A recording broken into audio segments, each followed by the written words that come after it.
एक समय की बात है। एक राज्य में एक प्रतापी राजा राज करता था।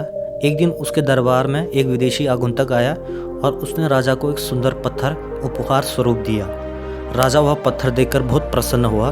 उसने उस पत्थर से भगवान विष्णु की प्रतिमा का निर्माण कर उसे राज्य के मंदिर में स्थापित करने का निर्णय लिया और प्रतिमा का निर्माण कार्य राज्य के महामंत्री को सौंप दिया।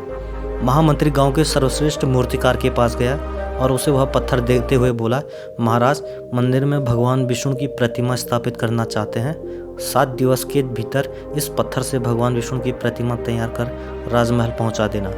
इसके लिए तुम्हें 40 स्वर्ण मुद्राएं दी जाएंगी। 40 स्वर्ण मुद्राओं की बात सुनकर मूर्तिकार खुश हो गया और महामंत्री के जाने के उपरांत प्रतिमा का निर्माण कार्य प्रारंभ करने के उद्देश्य से अपने औजार निकाल लिए। अपने औजारों में से उसने एक हथौड़ा लिया और पत्थर तोड़ने के लिए उस पर हथौड़े से वार करने लगा, किंतु पत्थर जस का तस रहा। मूर्तिकार ने हथौड़े के कई वार किए पर पत्थर नहीं टूटा। 50 बार प्रयास करने के उपरांत मूर्तिकार ने अंतिम बार प्रयास करने के उद्देश्य से हथौड़ा उठाया, किंतु यह सोचकर हथौड़े पर प्रहार करने के पूर्व ही उसने हाथ खींच लिया और जब 50 बार वार करने से पत्थर नहीं टूटा तो अब क्या टूटेगा। वह पत्थर लेकर वापस महामंत्री के पास गया और उसे यह कह वापस कर आया कि इस पत्थर को तोड़ना नामुमकिन है, इसीलिए इससे भगवान विष्णु की प्रतिमा नहीं बन सकती।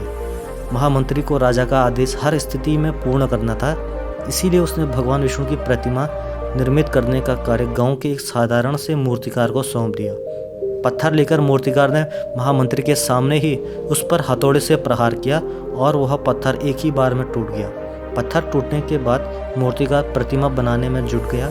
इधर महामंत्री सोचने लगा कि काश पहले मूर्तिकार ने इस अंतिम प्रयास को और किया होता तो सफल हो गया होता और 40 स्वर्ण मुद्राओं का हकदार बनता।